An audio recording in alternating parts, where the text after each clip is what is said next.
Angelica Carrillo, and I am a multimedia journalist for KMTR News Source 16, but we also, our sister station is KVAL News, and we provide news for Fox. So I report about 3 days a week. Today's my Monday, it's Tuesday. And then I co-anchor our weekend show, and I do weather for our weekend show. I've been here at KMTR for about a year now. So yeah, it's an interesting dynamic being so I'm Mexican. My parents are Mexican. My grandparents born in Mexico, and my parents were born in Arizona. I speak Spanish fluently, and one of the things that was asked to me when I was starting this business was, "Oh, do you want to do Univision?" And for me, because I was jumping into something completely new, I felt more comfortable doing English. But it's something that I would consider. I have an interesting story. Since being little, I wanted to be a doctor, and my parents told me, "You're going to be a doctor. You're going to be a doctor." So I got my associate's degree when I was in high school. And by the time I got to college, I didn't really have any of the elective classes that are kind of easy for the first and second year. So I needed something to sort of pad my schedule, and because I had so many science classes and labs. So they told me to pick something I liked. And I remember being little also and telling my parents, I want to be inside the TV, like I want to be in there. So I kind of always would watch Good Morning America and wanted to know like how it was put together. When they would interview people and they kept talking and talking, and you could see in their body language that time was running out, and I just wanted to see like the production behind it. So I started taking classes, just journalism classes, and I ended up loving it. I realized, oh wow, you can actually take classes about the stuff that I've been wondering my whole life.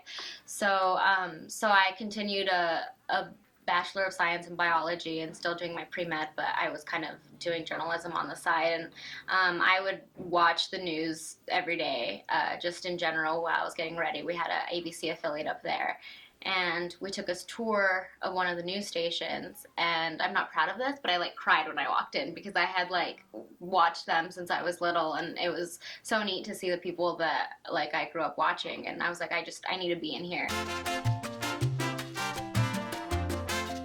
When you can relate to people, they're more inclined to open up to you. Another time I went on a fire, and the only survivors were people who spoke Spanish, and so I was able to do that interview, and our competitor station got there and was like, "See ya." You know, when you go into a place and you don't know anyone, but all of a sudden you see someone speak Spanish, "Hablas español? Okay, bueno, es que blah blah blah," and then they start telling you your story, and I've gotten emails from people and calls that, you know, it's nice to see someone that's younger, that's Hispanic, and kind of just pursuing those dreams, because as much as you don't want to admit it, there's not a lot of us out there.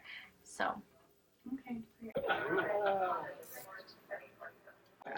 Angelica is a reporter that came in from the bureau, moved up to Eugene, and I've worked with her on some stories.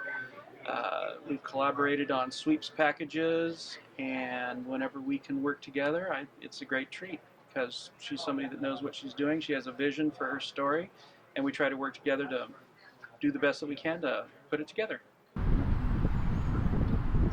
I like telling a story about something unique, about a kid that might be having to overcome something, or a business that is doing good in the community. A lot of times you think of like a lot of times you interview people and they're like, "Oh, the media, they just show bad things," and it's like, well, that's things that we're covering in the community. But if you can do good and show a good story and tell a compelling story, then I like doing those types. And I was called by Angelica related to the project to think about what should happen in Kesey Square. What I liked about what she did, it was a seated interview, so it was actually with her at the table, me at the table. It was really more of a conversation than an interview, which put me at ease, but also enabled me to look directly at her. So that felt like it was a very comfortable setting to be interviewed. So I was comfortable with how she did it.